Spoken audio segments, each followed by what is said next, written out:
আসসালামু আলাইকুম ভিউয়ার্স। দেখেন তো এইগুলা কি, কেউ কি কখনো খেয়েছেন বা কেউ কি কখনো চিনেছেন কি না এই ফলগুলা?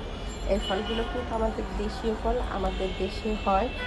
এখন এই ফলগুলো প্রচুর পরিমাণে পাওয়া যায়। দেখতে দেখেন, দেখতে কিন্তু সুপারির মতো। এর ভিতরে কিন্তু বীজ আছে আর খেতে খুবই সুস্বাদু। আর এর ঘ্রাণটা হচ্ছে পুরা গোলাপ জলের যে ঘ্রাণটা, সেম সেই গ্রাম।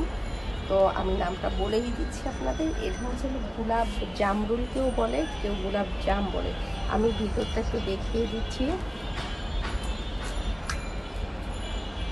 এই দেখেন, এর ভিতরে একদম জামরুলের যে বীজ থাকে যেমন করে, এর ভিতর সেম সেরকম বীজ থাকে। আর এটার ভিতর দেখেন ফাঁপা থাকে আর বীজ থাকে। আর এটা খেতে খুবই সুস্বাদু আর খুবই মজাদার। আর এর ঘ্রাণটা খুবই এক্সেলেন্ট, এটা একদম সেম মানে গোলাপ জল যেরকমের ঘ্রাণ এটির খেতে, এবং স্বাদটাও মিষ্টি মিষ্টি এবং ঘ্রাণটাও গোলাপ জলের মতো। তো এখন কিন্তু প্রচুর পরিমাণে এই ফলটা পাওয়া যায়, আপনারা কিন্তু এই ফলটা কিনে খেতে পারেন, কারণ এই ফলটা একটা রসালো ফল আর খুবই পুষ্টিগুণ সম্পন্ন এই ফলটা।